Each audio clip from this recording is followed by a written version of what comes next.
time to begin. Okay. All right. Hello, everyone, and thank you for tuning in to another episode of Grit and Glamour. My name is Ruby Veriano, your host, and today we are going to be talking to Shola Adisa-Farrar. She is a singer, a voice artist, creative strategist, and also a former Paris resident. Shola is now based out of Brooklyn, but she moved here to France in 2011, left in 2019, which I was very sad about. We'll talk about that another time. But while in France, she had an opportunity to release her album, Lost Myself. It was the #1 jazz album on iTunes France, the first week that it released. It also got featured in a few UK and French magazines. And she also served as a cultural music ambassador for the US Embassy. She traveled across 9 trips and visited 7 countries in Africa, representing her music and also representing the US, but really being able to serve as that cultural ambassador, using music to really connect cultures together. She's been doing that since 2015. She was doing that since 2015. And Spike Lee chose one of her songs, Evolution, on the first season of She's Gotta Have It on Netflix. So if you have watched that, you might have heard Shola's music. And she's also headlined shows in 15 countries across Africa, North America, Asia, and Europe. She has so many accomplishments, I had to write them all down. I couldn't memorize them all. I had to make sure that I got it right. But anyway, I'm so glad to have Shola here. Shola is also my first friend in Paris when I arrived. We connected over our shared roots in Oakland, California. So Shola, hi, how are you? Hi. Thank you for having me. I'm excited to have this conversation and to see you, and that we're matching on accident. We are matching on accident. I think we were on the same wavelength in terms of what we wanted to bring today. Yeah, for sure. I wanted to bring some sunshine to an otherwise kind of gloomy, difficult time period right now. Yes, I wanted to also channel some joy and like you, sunshine, and really being able to continue accessing some form of joy in the midst of all the craziness. It's a very heavy time right now. And I hope that whoever is watching this is able to feel some light in an otherwise very dark and difficult time. Shola, you're in Brooklyn. You told me earlier that we might be hearing some noise. Yeah, there's protests, as there is all over the world, actually. But there have been protests in Brooklyn every day since last Thursday night, I think. And so the neighborhood I live in, which is Fort Greene, protesters passed by this area on the way to downtown because I'm close to downtown. And yeah, so I heard some things, a little bit earlier. So there might be some Black Lives Matter chants. We'll see. Which is completely welcome. This is a Black Lives Matter household. Yeah, it's authentic to what's happening. Yeah. And it's just so important to know that we can have this conversation right here in this moment. Also being able to really talk and unpack our shared Paris experience, because we've had so many conversations around what it actually, is like living here, contrary to maybe popular beliefs and narratives and romanticization of Paris, France. So just being able to have that conversation with you in this moment in time is also super special. So I'm glad that we can do that. So given everything that's happening in the world, given everything that's happening in America, I mean, I think really since 2016, when, Voldemort, as I like to call him, which is like the evil guy's name in Harry Potter, since he got elected, I think a lot of people have been curious about wanting to explore life abroad, because people have been wanting to leave the United States. So I thought that we might want to give them some ideas on how to do that. So maybe, you can share how you made your way over to France. Yeah, well, I actually, first of all, I think I want to say, when this president was elected, I never in a million years thought I would be moving back to this side of the Atlantic. But it just so happened that that's what happened. And that's kind of a decision I wanted to make, to be closer to this community that I feel so a part of. But as far as moving to France, I was actually motivated by love. And so How Parisienne. I know, so romantic until it wasn't. But anyway, so I, at the time when I decided that I wanted to move, it wasn't like a lifelong dream or something I had planned out for a long time. And I say that because there are, like I didn't have a savings, I didn't have a plan, I didn't speak any French whatsoever. And I had never been to Paris before either. So I had to research ways, number one, like how could someone who doesn't speak the language and doesn't have technical abilities to like live there, how could I make this happen? And so I started off by like reaching out to everyone that I knew to ask them like if anyone had connections in France, in Paris, and like, is there something that I could be doing? Whatever. Long story short, I found that there was an opportunity where I could become an au pair, which is a live-in nanny.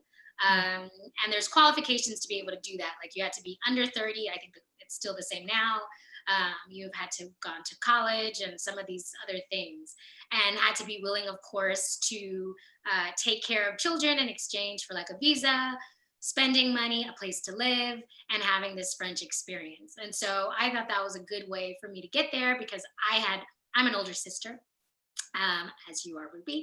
And so like I have had lots of experience taking care of kids. Plus I've like babysat all my life. So it felt like, okay, this is something I could definitely do. And then I'll be in a comforting environment, hopefully with a family that can just create like introduce me to French culture in a real way.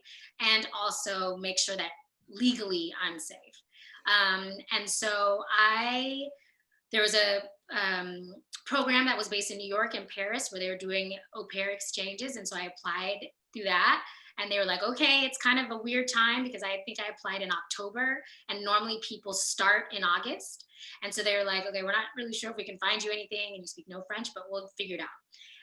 And literally, I decided at some point that I was like, I'm moving to France before my birthday. And which is January 23rd. And so December, they found a family that was interested in me and that wanted me to start in January. I interviewed with them and I got approved for the visa, the French visa in New York, literally January 22nd. I had already bought my ticket because I was like, I'm going to make it happen and I'll just put my, I'll like pause my ticket if it doesn't happen. It happened. And so I went the next day and started my journey in Paris. So it was definitely through the au pair visa. And then after I had that visa for like 9 months. And during that time, I realized there was other visas that I could take advantage of. And eventually I switched to a different visa, which I still have now actually. And I've had a few different visa processes, but that was the original way that I was able to get to Paris. Yeah, because moving to another country is obviously so much more complicated than moving to another state. You really have to think about the legal ways that you can stay. Yeah. And just really briefly, I'm just going to quickly share how I got here, just in case people are interested in that. Shola was actually my first contact in Paris, as well. A couple of friends or mutual friends from Oakland had connected us while I was still living in Manila, Philippines. And I said, and unlike Shola, Paris was a lifelong dream. It was like a dream that I was trying to create for like 10 years, like every year for 10 years, I was like researching, how do I make this happen? And by the time I finally got to Shola, I think I started to feel a little bit more comfortable about it becoming a potential reality. But I came here via grad school. Not everybody necessarily wants to go to grad school, but that's how I came. I went to the American University of Paris because it had a master's program that was relevant to the work that I wanted to do. And it was an English speaking school, but the student visa allowed me to be able to come here very quickly and easily. So yeah, that's how I got here.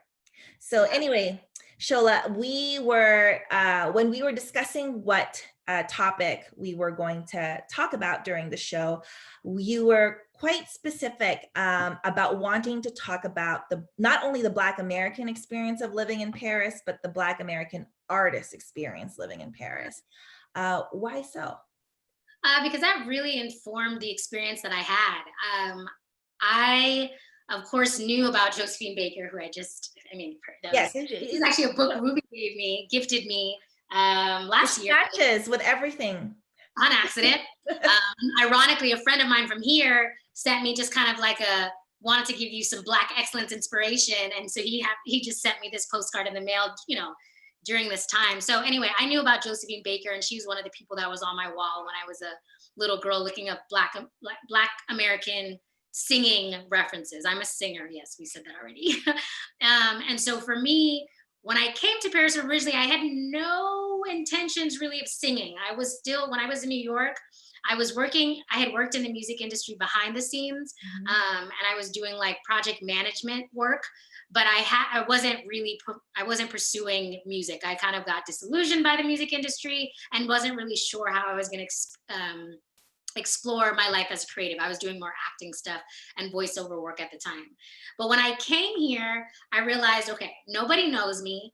They're listening to jazz music, which meant for me that I could perform music that wasn't my own, but it would give me an opportunity to share my voice. Where at the time in New York, I felt like everyone was like, who are you as an artist? And I was like, I don't know. I'm just a singer right now. Like I didn't have all of that figured out. So Paris was a place where like my voice could come through and I could figure it out. And so for me, it's such a huge part of my experience in France, because the kind of freedoms that I was given creatively and just kind of psychologically to unwind was because at some point I made a transition and introduced myself and positioned myself as an artist. And so that kind of helped people place me and also have high expectations for me. Because a lot of the people who come to Paris, or in the past who've come to Paris, have been creative, that I just kind of fell in line, to be quite honest. I kind of fell in line with the stereotype of what a Black American in Paris is doing. And for me, that was actually pretty positive, because people had really high expectations of what I could do.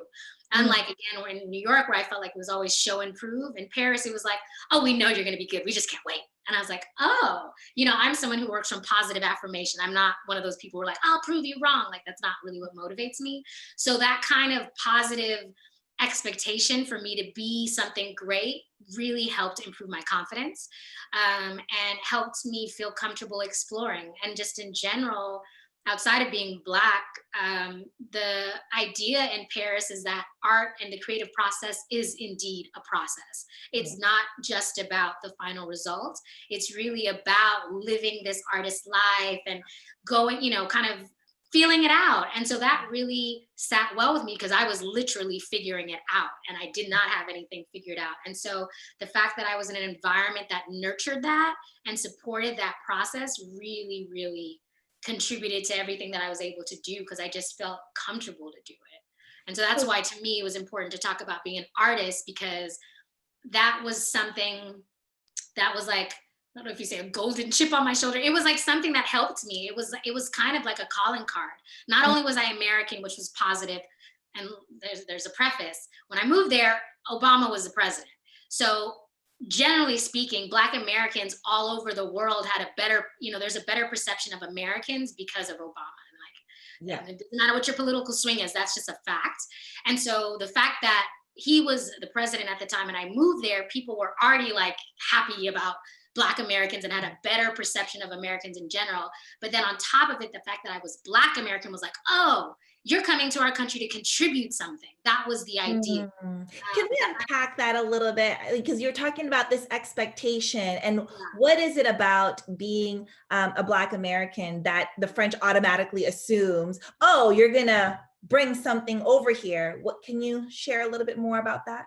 Well, because in the history of France and African Americans, we did, like the first African Americans that came to Paris were during World War I, and they came as soldiers.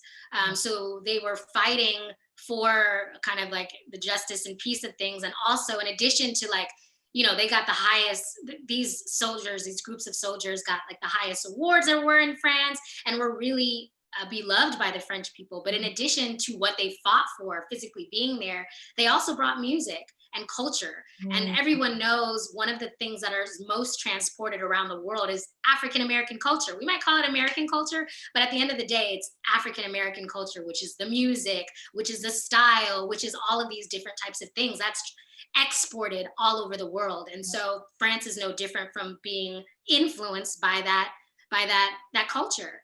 And so the soldiers came and they brought the beginnings of jazz. And then the second wave of African Americans came with World War II, or before that, when people like Josephine Baker came or traveled to Paris in 1925.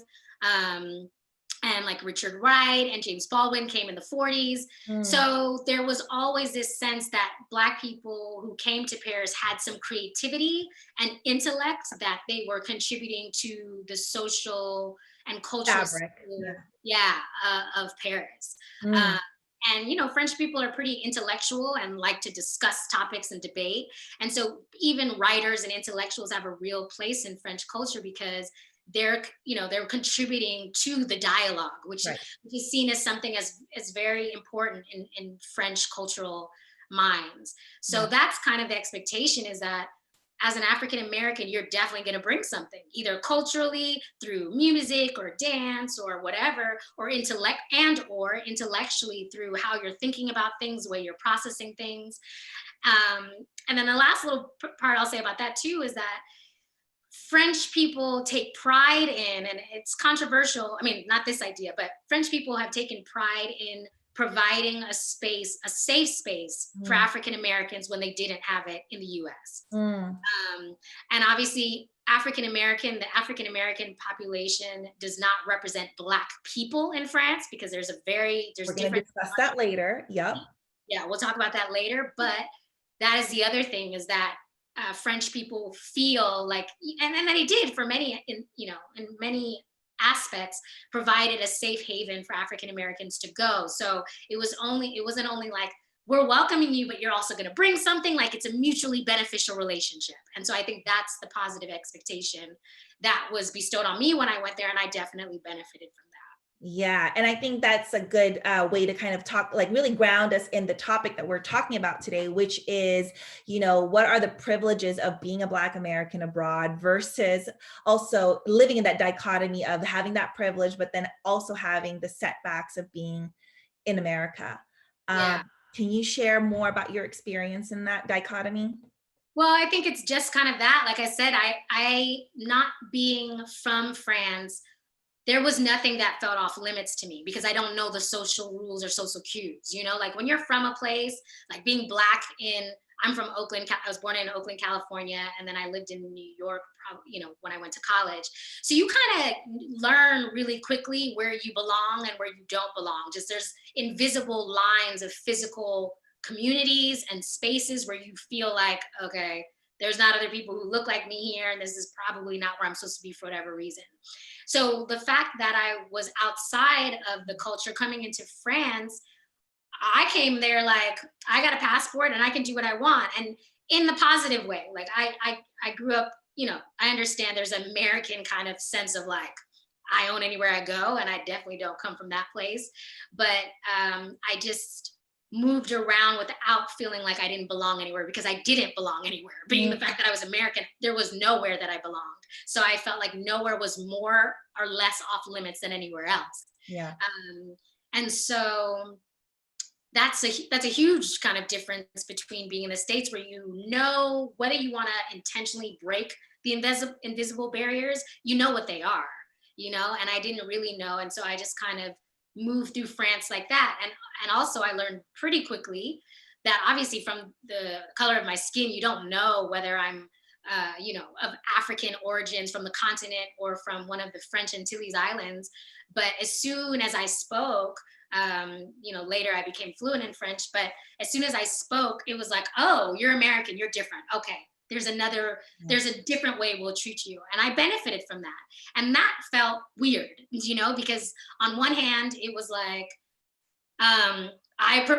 of course I want to be treated well, but the fact that my Americanness made it so that you treat me differently than the other members of the Black community in France is not okay, And so just being reminded of that, and just knowing the difference of what's going home. And like I said, kind of ultimately one of the reasons why I wanted to come back to the US is because I didn't feel like I was a part of the struggles that were happening. And it's ironic, because I didn't plan to move here, and then there'd be this whole thing that's happening right now.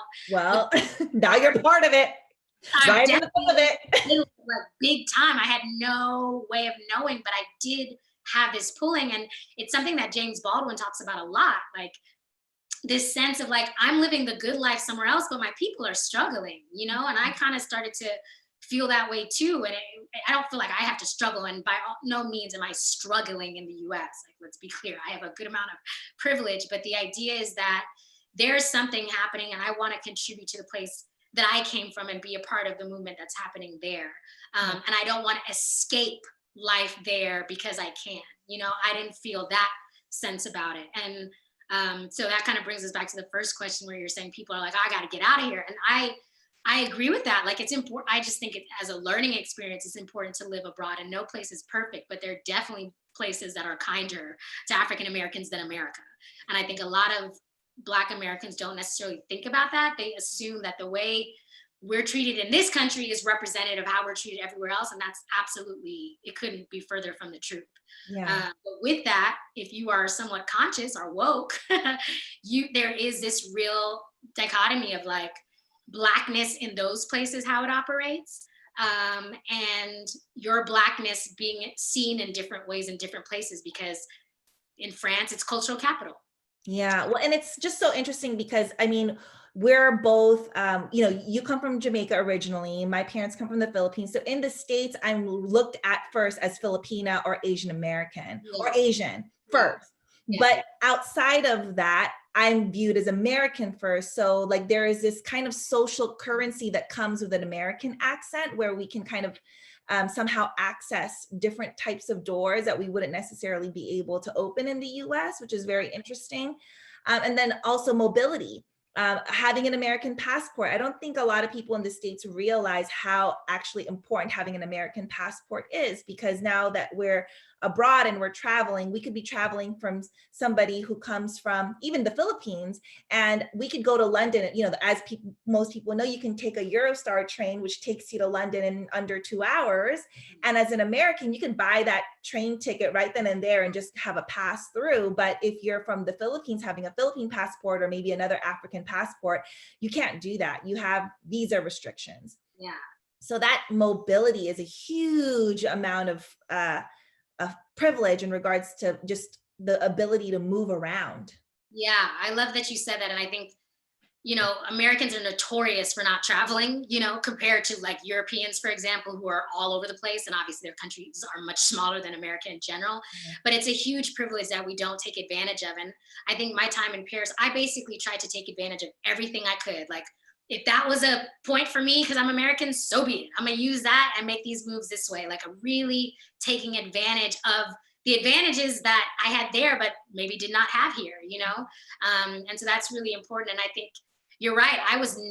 I'm not patriotic, but and so I've never been considered, I never felt like I was considered to be an American. And when I traveled with my mom growing up, we would always say we were Jamaican because we just thought the image of Americans was so horrible, you know, like we just didn't really, you know, in that way really wanted to be associated as the first thing. And honestly, that's not the first thing people saw anyway. But in France, that was the first thing people always like, oh, you're American. Or I would do something and they're like, that's because you're American. And it was so interesting to represent a country that I never felt represented me or even included my voice. Yeah. But then realizing how also American we actually are. Because it's also a very different experience being a woman of color in America versus being a woman of color that's grown up in France or Australia or London. You know, just the fact that we were raised under the influence of the civil rights movement has also given us a very special way of looking at the world, and also having roots in Oakland. You're from Oakland, I'm not from Oakland, but I spent a lot of time there, and just having that kind of Oakland perspective. Yeah, and which Oakland is a very activist and artist experience in one. You know, they're not, it's like, they're together. They're together, That's the environment that I was raised in. A very, like, my parents are artists and professors, which is that kind of thing, is like creativity and like educating yourself and empowering yourself to make a difference and contribute to the world. And so that's really my reference point. And so I think that American Bay Area thing that you're talking about is that activism, which in France, we'd be looking at things like, what are y'all doing? Like, stand up, like this is, you need to do more. And so I'm so happy, like, you guys are having these protests right now. not capitalizing, but taking advantage of the moment where so much is being paid attention to, police brutality and injustices towards the Black community. But that was something that I was really frustrated with at certain times. I was just kind of like, what are y'all doing? As the minority communities, why aren't you guys doing more? And it's a completely different history coming from the United States. And although we have a far way to go, we've come a further way than some of the populations in France have come, are still working to fight towards. And so that brought with it also a really different. Because race is a very open conversation in the United States, whereas, well, I mean, it's more open than it is. Some acknowledgement, right? And yeah, I feel like I know where you're going with it. Like in France, there's not census based on race. You're French. And actually, the guy that I fell in love with, the reason that I moved there, he was Black. Or he is Black, he's still alive.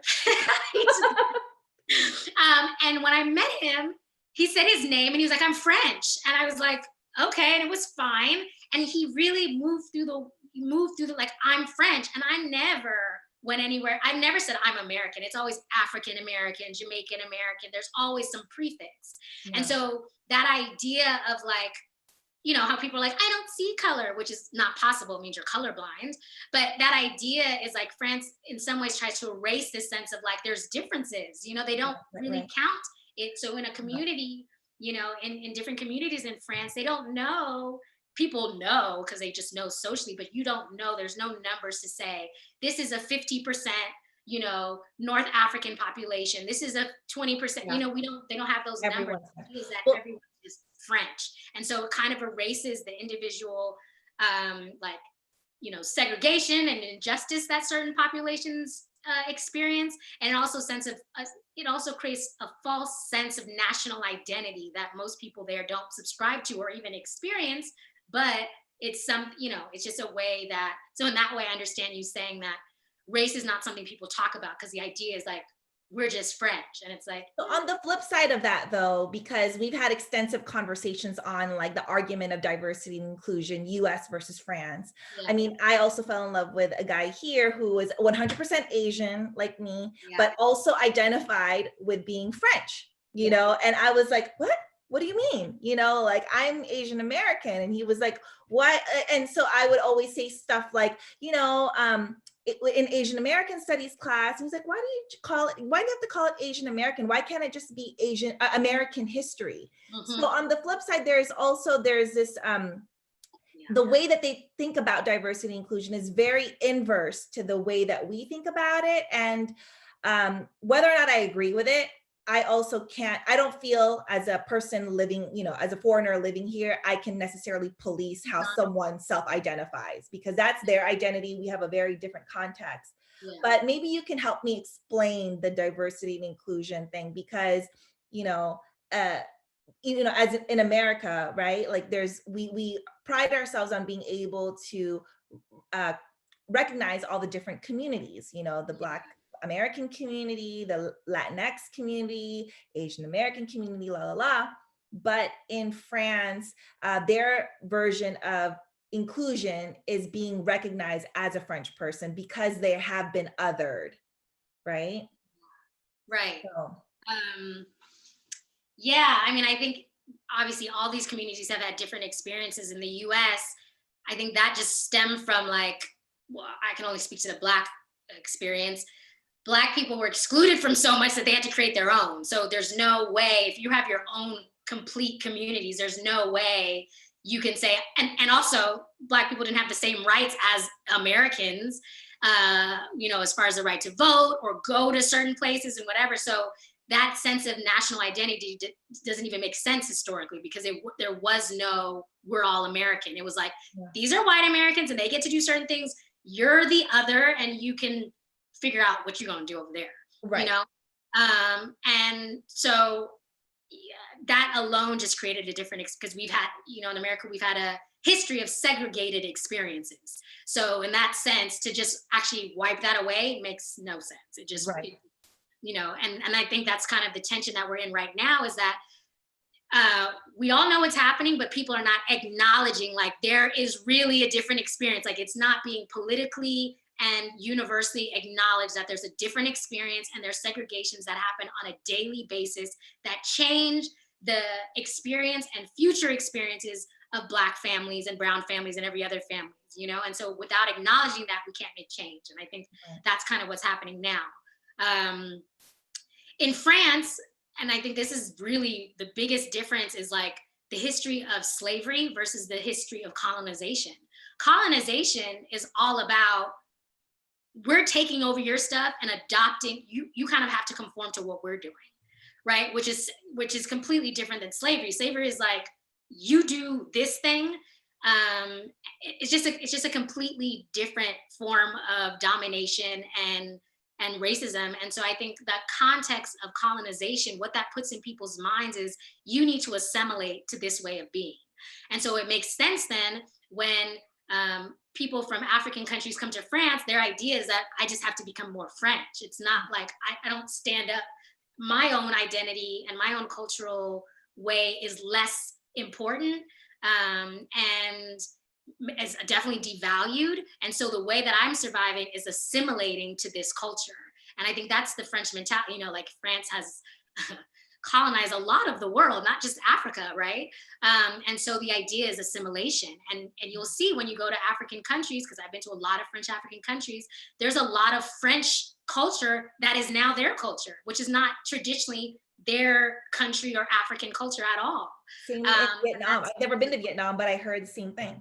And it's because of colonization, which is, you need to conform to our way is better, you absorb into us. That's the idea. And so people of color from all over the world, from formerly colonized countries, come to France, and that's the idea, is like, we need to fit in.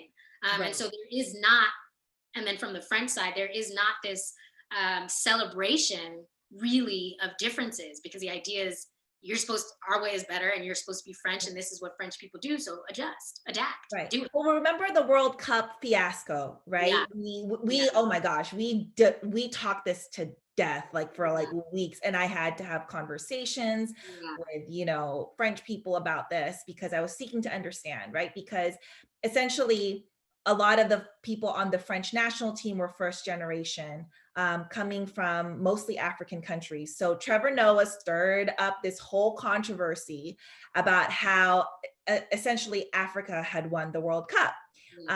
And so that kind of, we were talking a lot about that, because is that right? Is that wrong? Because then also the players that he was talking about, that was like, African players, they were also saying like, wait a second, no, I'm French. Yeah. Right. So, and I think that what we at the time, what we had, the consensus that we reached is, it's nuanced. It's just different. This whole conversation is very nuanced. And it's not a one size fits all situation. But the problem with that the other thing that came up in that conversation, not only how the players identify, but how French media depicted what was happening. When a team was losing, they would be like, oh, this Senegalese football player who's on the French team is, did this score, versus when they're winning, oh, the French player, nah. And so there was definitely a sense of value. Like, if you were winning, you were definitely French. If you weren't, your origin came up all of a sudden. You're like, wait, what? Yeah. Before, last week when he won that game, he was French. And now, so that it's really complicated in France. It's very complicated. And that hopefully they're just like being, owning up to this complicated conversation that is in France. It's like, you're not a haven. Like, there's a lot of stuff that's going down, and yeah, it is really complicated. So we're seeing some media outlets saying that France showed up in solidarity with the Black Lives Matter movement. What are your thoughts about that, and what what that actually is or means? Well, one of the things I loved about living in France too is that I got such a diversity of media coverage, which we don't get in the United States. So being that now I'm connected to France, I have my French friends sending me stuff, and I know what to look for. And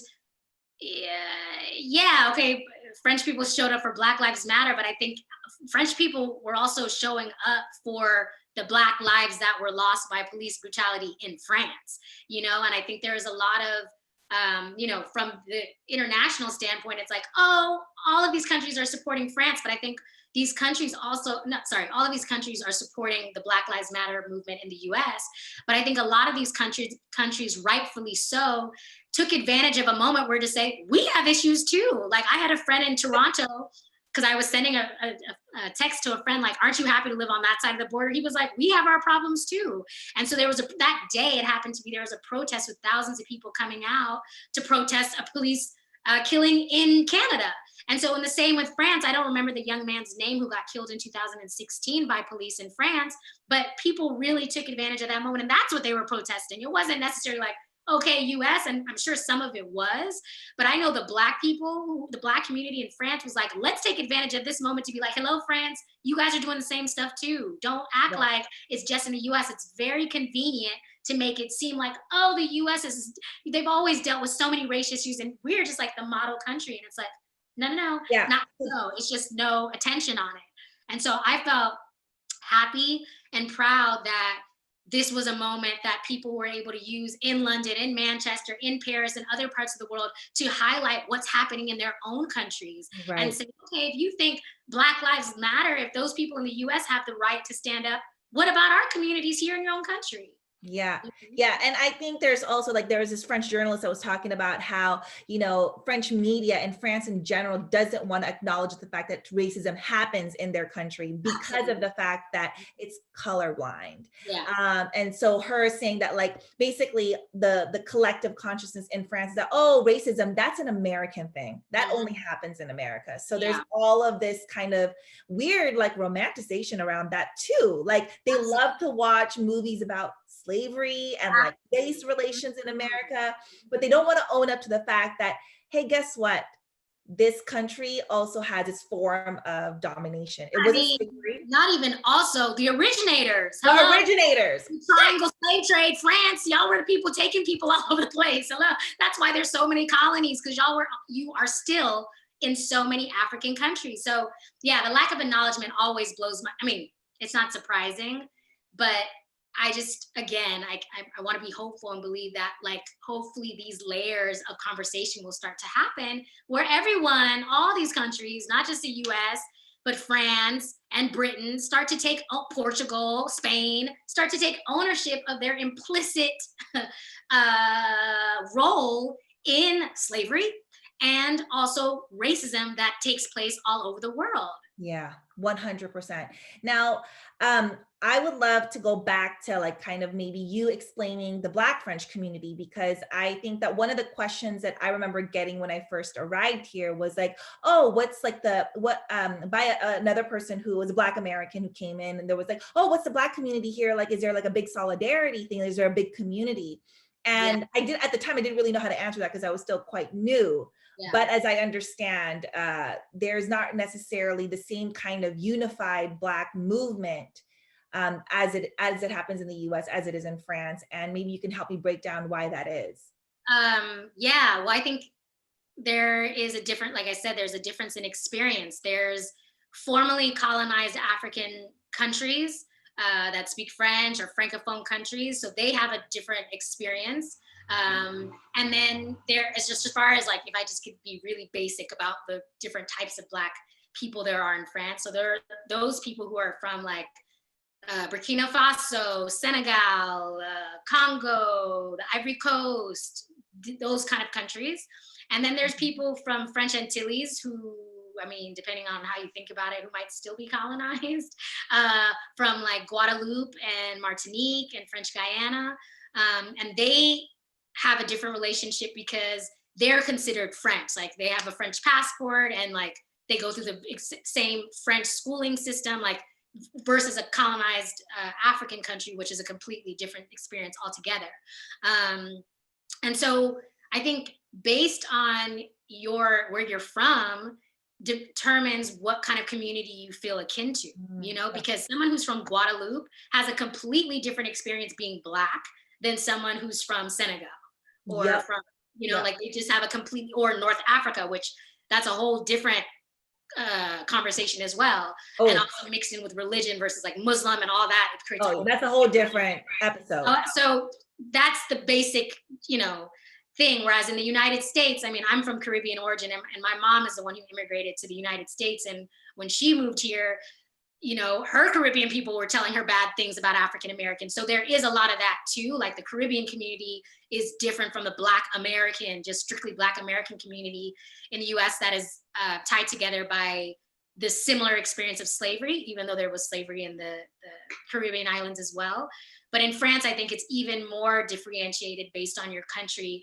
And that Black people started coming to mainland France much later than Black people were. Well, Black people created the United States of America through slavery, but the history of Black people coming to mainland France is way more recent than Black people have been on the United States. And a lot of people still have their, they know where their roots are. A lot of them are first generation or second generation, and they have passports coming from these different national identities that they have, which is very different from the Black American experience where they can't even trace. No, exactly. And so that creates a whole different sense of allegiance when you like allegiance in kind of ignorance, like we don't know what our history starts here because we don't really know how we can trace it back to the continent, versus people who are like, no, I have distinct cultural references, memories, land, whatever, from this specific country, this specific tribe within this country. That's a different relationship. And so grouping all Black people together in France does not work and cannot work the same way that it could in the United States, because it's more common that people have a more common experience being Black in America than they do in France, where people can really trace where they came from and what their experiences were. Yeah, that's such an important, I think, point to make, and like a differentiating factor. For sure. So there's not like the Black Lawyers Association, or there's not Black sororities and fraternities or Black universities, like all those things, again, because out of need, Black people created things separate but equal, experiences which group them together and made them have a common experience. Those things don't exist in France. So there isn't a sense of allegiance based on color, because that's never been the way that people have been grouped. They've been grouped nationally. So it makes sense that it's a little bit more fragmented in that sense. So interesting. I find it super interesting too. Yeah, I feel like, man, I just want to do a show on this, but kinda. Well, so obviously people do have a very glamorous perception of Paris, which is also for a lot of times, true in some ways. So let's step into that really quickly, because there's a reason why you stayed here for 8 years and why I've been here for almost 7 years, and why, even though things were hard in terms of like administrative stuff here for me, like I've continued to fight being here because of the life that we get to live in France, especially as people with American accents. Yeah. So what did you love about living here? Yeah, I would just say French culture, the lifestyle aspect of French culture, I really, really appreciate it. I always say in the US, we're living to work, and in France, they're working to live. Like vacation is extremely important, just like work-life balance. People are protesting about that. Like that's extremely important. Like it's an expectation, not like a bonus. Exactly. Like that's just like a human, like a national right, and I love that. Like just the fact that you're supposed to spend time with family, and when work is done, work is over. And also that work is not the totality of who you are. Like it's actually taboo, less so now.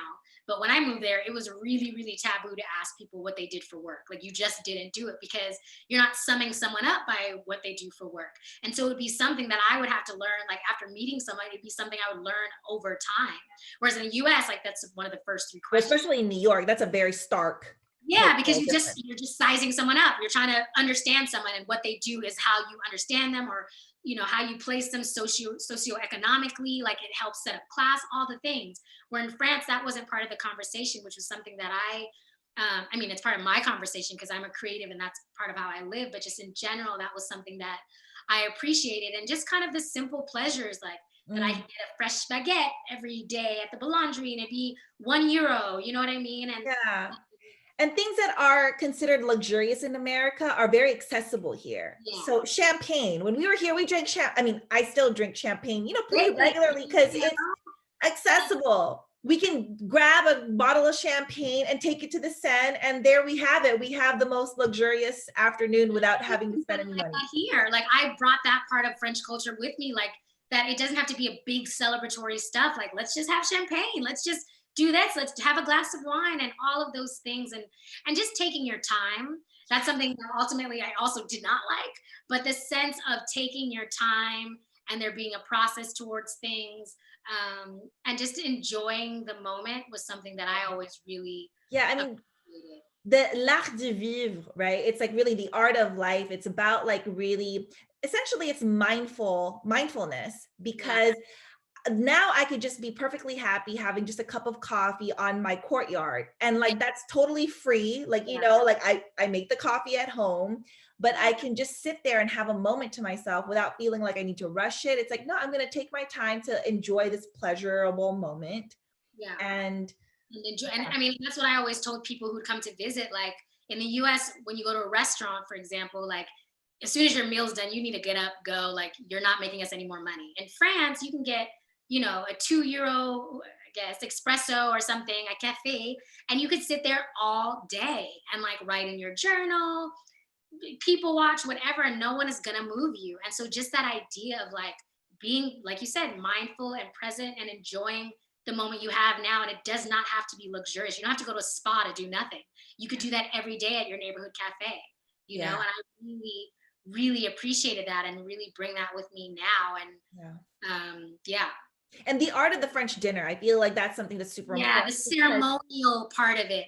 What I really loved was the ceremony of France. Like, contrary to what I said about like this is a way to become French as a foreigner, for me that was really comforting. Like, because I can't imagine coming to America and like there's so many ways to do things. You don't really know how to kind of adopt American culture, but in France it's very clear. There's certain things you do. There's a certain way you eat, the aperitif, the digestive, yeah, and this and that, and you have really bread and fine dining at home. yeah, and it's like all across the board in every French family, more or less. And I loved I like ceremony. I like, that's the kind of person I am. So having ceremonial meals, whether I was in the south of France or in Paris, was always something that I really, really appreciated. And Americans always get shocked and surprised that these dinners take like 6 hours. Yeah, Again, and the concept of time. So I tried to make this French dinner for my family once when I came home for Christmas, yeah. and my family was like, "All right, what's next? What's next? Like, can we wrap it up? We got stuff to do." And I was like, "How did you scarf down a 6-course meal in under an hour?" I was very disappointed, but it's just like the speed of life in the US is just, it's all work, work, work. Yeah, we don't think about it. I was fortunate enough to be raised in a family where my mom insisted that we sat at the table, no phones allowed, no TV, and my friends thought we were weird, but it was like, and at points as a teenager, I was like, Mom, my phone, what are you doing?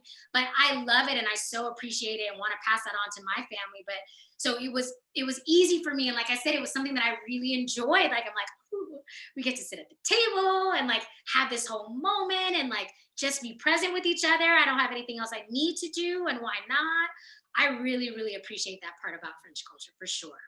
So now let's talk about, since the show is called Grit and Glamour, we've talked about the glamour. Let's talk about the less glam, the grit stuff that we kind of have to put up with living in France. I mean, again, it's all worth it. That's why we stayed for so long. Mhm. But you ultimately decided to leave. So what are some of the things that, made you decide that it was time for you to go? I had a really wonderful experience in Paris. And like I said, I still have legal rights to live and work there. So I might come back. I plan my life 6 months in advance, if I could tell you that. So I was like, I'm going to leave for 6 months and see how I feel. But one of the things that I was feeling like, artistically, I felt like I reached a plateau. Like I felt like I was pushing people to think bigger and more creatively than they were. And one of the things that's always been a drag to me about France is the lack of acceptance to share joy, which is funny because we talked about that now, that people are very like, ouais, ça va, which is just like, yeah, I'm okay. Like there's, I feel like you're not really allowed to get excited about so many Oh, things. they never get excited. Everything is like, oh, pas mal, which is like not Not bad. Not bad. And I hate that. It's like, if it's good, it's good. If it's great, it's great. And French people always make fun of Americans, like, oh, everything's amazing, amazing. But I'm like, and it's true, we probably overuse that word, but there's some things that are amazing. And why do I want to dumb it down with pas mal, ça va? Like, that's not good enough. Right. You And know? it's complaining is a national sport. Yeah. So I just didn't, I felt like I wanted to be expansive and full. And also, in France, there's a lot of no's before yes. It's like, pas possible, c'est pas possible. It's like, it's not possible. Everything is pas possible. And I'm like, really? I just want to switch out my spinach for my string beans? No, c'est pas possible. But you have spinach on the menu. No, no. And that's just a silly example, but it feels like everything is like that. It's always a no before yes. And it's like, you have to fight for it. And I don't mind working hard for something, but like, no, just for no sake. No, like, part of me being a creative strategist is that I think creatively of how to solve a problem. And so if I'm blocked at every way just because the status quo is to say no, I'm going to be frustrated. And I'm like, I've always had the idea that if I can conceive it, I can achieve it, you know, or that's part of the things that people said made me American. I'm like, I can do anything I want to do. And again, not in an arrogant way, but if I believe it, why not? Why not? You know, and I don't want to feel like my hands are tied because bureaucracy, or just because no one has seen it or imagined it, that I can't endeavor to pursue to do it. And so I just didn't want to fight that fight. Like, life is hard enough. I didn't want to have to fight with people when I'm like, I know it's possible because I've lived it. I see it. But that's also the American dream, right? We came from the culture of the American dream where everything is possible. And then we come to a land where nothing is possible. It's possible. Where they're like, nah, this is the way it is. This is your type box. Stay in it. You'll enjoy the benefits of this box, but this is still your box. Yeah. And I'm like, clearly, if I moved here, I'm already not in a box. So how am I going to stay in something that I've already left? You know, I'm going to be creating new boxes and new things. So that was part of it. It was more like the mentality over time that felt exhausting. And just creatively as an artist, I could see how the things that I achieved, I could keep doing it on a wheel and it not growing bigger. And like I said, I wanted to be in a community, a more expansive community where people said, okay, like, you did jazz, but now you want to do something else. Why not? Let's try to figure that out. Or you've traveled to all these African countries and you're Jamaican and you didn't, let's figure that out, instead of like, nah, that's a problem. I'm not sure. You could just keep doing this loop and that's good enough. And I'm like, no, I'm an ambitious person. I'm driven. I always want to think about ways to express myself and show up bigger and contribute more. And so there was ways that I wanted to contribute more than I felt like I was doing in France after 8 years. So I want to point that out because I feel like that's the downside of this lifestyle, the ease in the lifestyle, right? They prioritize a lifestyle, but at the same time, it's not a good place for someone who wants to grow and be ambitious, because the priority is lifestyle and enjoying life and having vacations versus getting things done. There's no sense of urgency. And there's also a resistance to change. So that's like the status quo. And like, absolutely. I think it's, my dream, I think, is like 3 months in Paris of the year, working there, still doing my projects, which I still do. Luckily, I have projects that I still do in France. But to get that sense of lifestyle and to be able to create and be on my artistic journey, and then come back to the US or wherever else and actually do the work and actually like execute the plan, you know? But Paris is a great place to inspire and to just like think about it and feel it out. But as far as like, if you want to be a change agent, it's not possible. And I don't want to, like, you know, I don't want to be French about it, but yeah. And I also don't want to, you know, there's plenty of people who are making moves in France, so I don't want to like put down what is being done, but generally speaking, it is going to be harder to invent new ideas or propose new possibilities in France than in other places. Yeah. And actually, I mean, it's also trackable. Like when I was teaching English at certain points, and there was an article that I would always reference to about how many businesses, like how many entrepreneurs left France to go to Europe, to go to like London or parts of the US to start their businesses, because new businesses were not encouraged here. Entrepreneurial adventures were not encouraged here. And so people, even French people who want to do new things and create new opportunities, don't necessarily stay there to do that. Yeah. There's no urgency. Yeah. So I feel like we had this conversation before where, like, as you were saying, France is a good place to incubate your ideas, Yeah. and elsewhere is where you execute, whether that's the US or Asia or elsewhere. Yeah. So I think that's a really good point for us to break down, because I feel like sometimes people come here and they have this like picture of what a dream life it is. And it is, it just depends on what your priorities are. So if you're here and you're specifically moving here because you want to change your lifestyle, or you want to start a family and Yeah, you raise want your to take family. a break, like rest. It's a Yeah. wonderful place, or create and just think. It's a wonderful place, or try new things for yourself. It's a good place to do that. But when it comes to growing and getting things done, It might not be the place for you for the long haul. yeah, yeah. Okay. So the next topic I want to talk about is actually, our third culture identity, which I think is kind of hard to explain for me when I try to talk about it with my friends from home, because it's a very unique kind of global citizen identity. Because of course we have our dual identities of you being Jamaican and also American, me being Filipino and also American, and then we have that duality, right, of being both.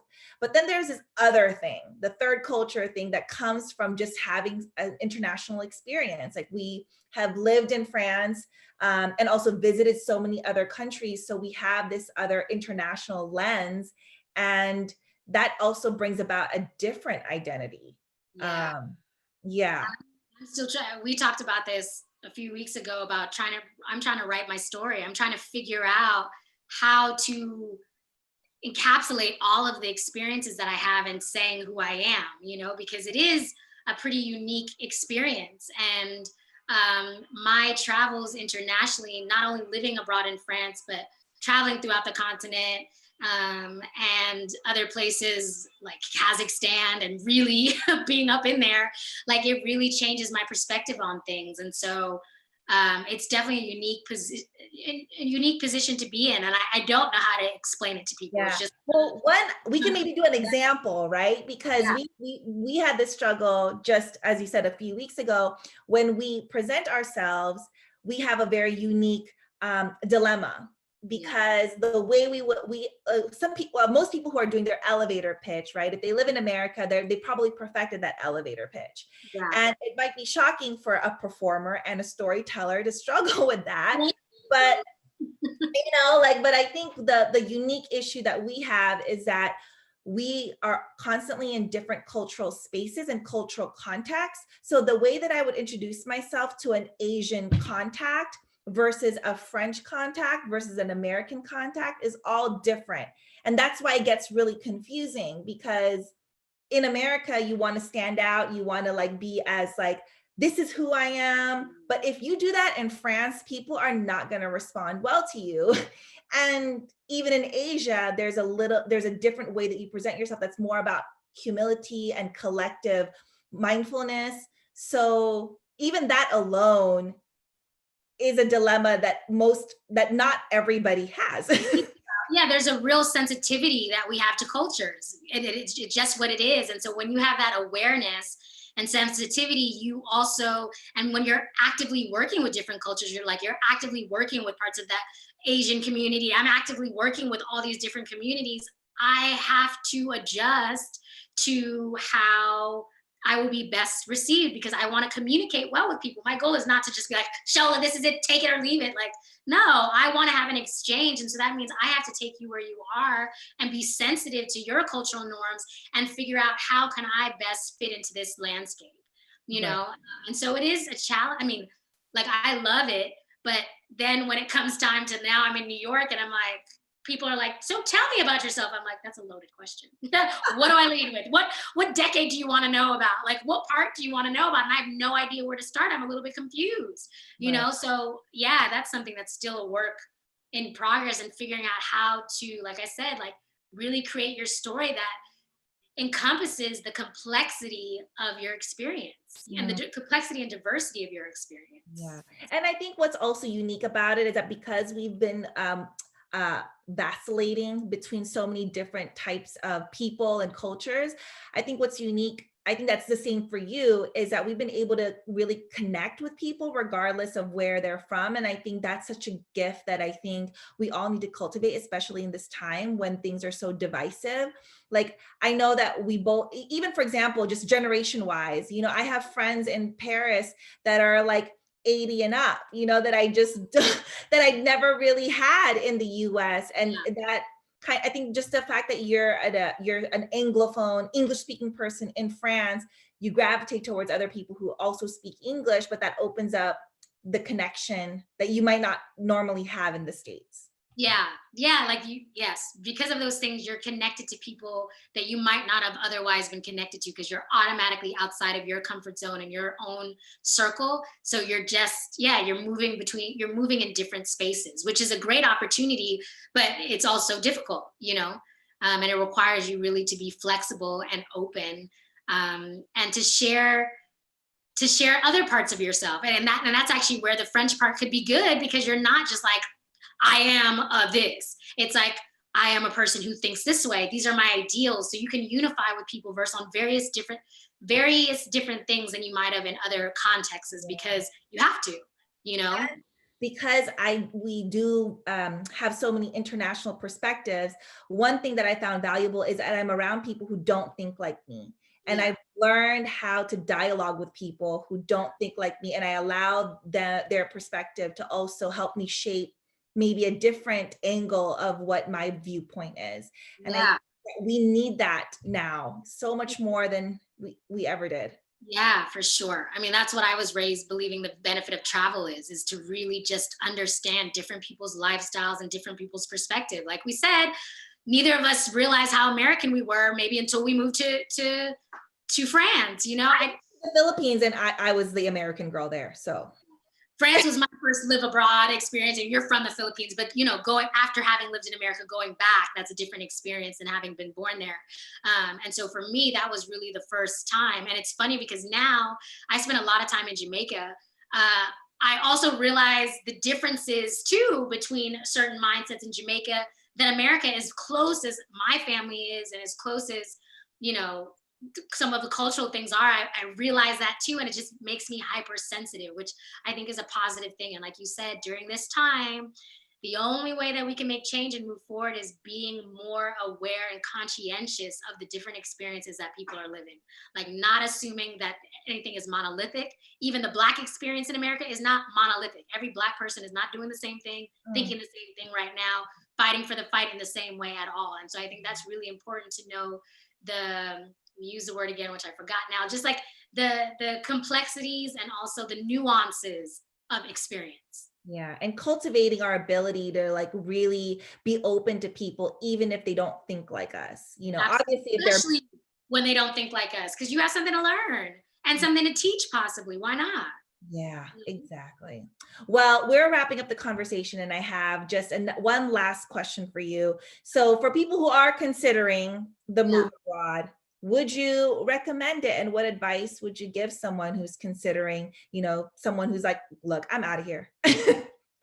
Absolutely. I mean, you can reach out to me to ask like more personal questions about like whatever your experience is, but I absolutely recommend it. I mean, I didn't get to study abroad when I was in college. And so this felt like the opportunity when I moved to Paris originally. Again, like I said, 6 months was my little timeline, or 8 months.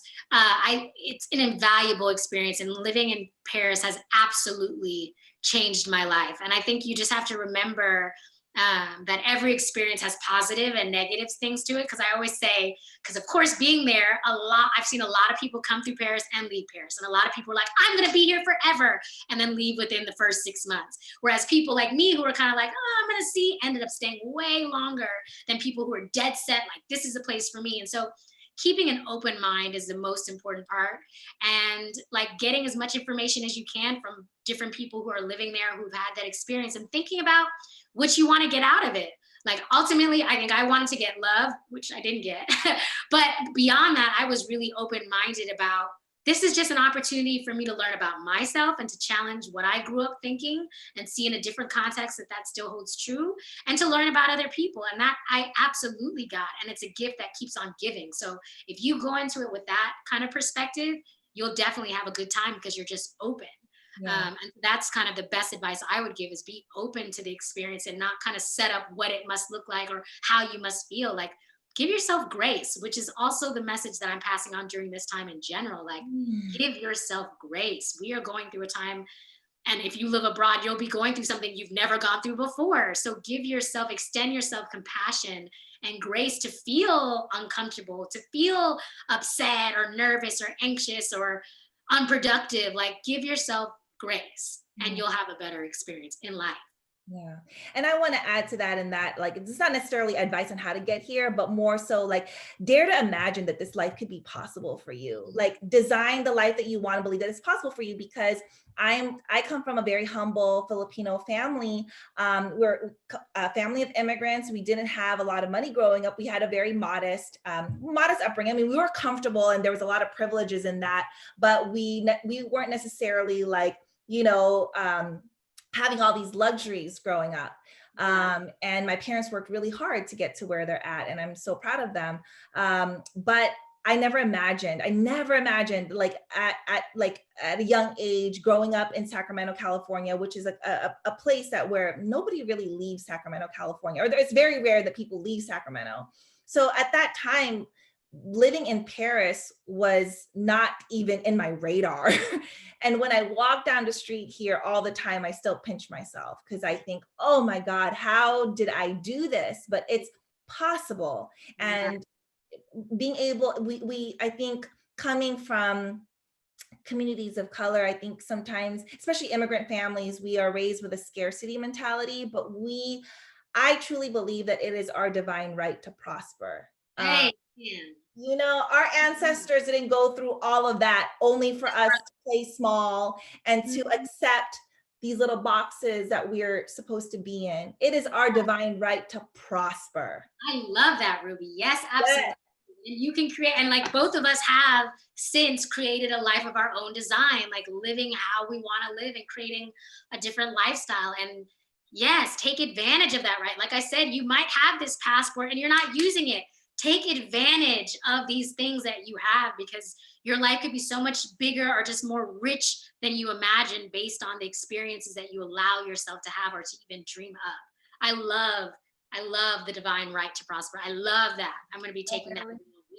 Yes, yes. And I hope that whoever's listening, I hope that you take that in too. I know it's maybe impossible or really difficult to imagine that, or maybe you feel selfish thinking about that at such a crazy time. But I think that when you prosper, when you're feeling good, you're able to give so much more and pour so much more of yourself to your community, and you can lift others up when you are feeling you're in a higher place, right? Like when you're stressed, you know, I've been in a space where I felt really stressed, and it was very hard for me to be giving. Yeah, for sure. So let's aim to prosper and to grow together and be in abundance. And another thing that I want to share is actually from another Oakland artist, Jennifer Johns. I love this line that she says, like, we should all be aiming to give from our excess and not our essence, you know? So that, I think, is a good place to end. I love this conversation. Yes, our divine right to prosper. Let's claim that. And very last thing, Shola, for all the people who want to find you, how can they follow you and find your music? Yeah, so I released an album 4 years ago. I'm working on new music, so new music should be coming out this year, depending on how this year goes. But you can find me at sholaadisafarrar.com. I'm also on Instagram. I'm pretty active on Shola Adisa-Farrar or Ash, whatever. Just Shola Adisa-Farrar. I'm on all the things, on Facebook, on Instagram, my website, all of that. Yes. Cool. And I like to talk to people, so reach out.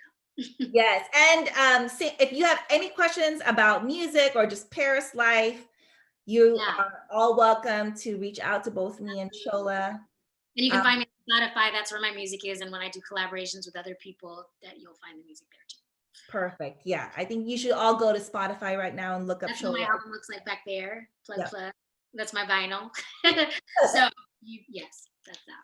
Yay. Well, thank you. If you are tuning in or if you're seeing the playback, thank you so much for taking the time to watch and listen to our conversation. You know, I always try. What's that? I said, let us know what you think if you're listening to this conversation. I mean, we had some pretty reach out. Yeah, let us know. Message us. Community. Yes, send us a message. You can even send it on the chat while it's still up.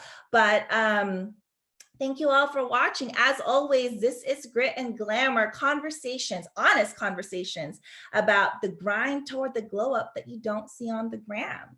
So thank you all so much for tuning in. I'm your host, Ruby Veridiano, and I hope to see you next time. Merci.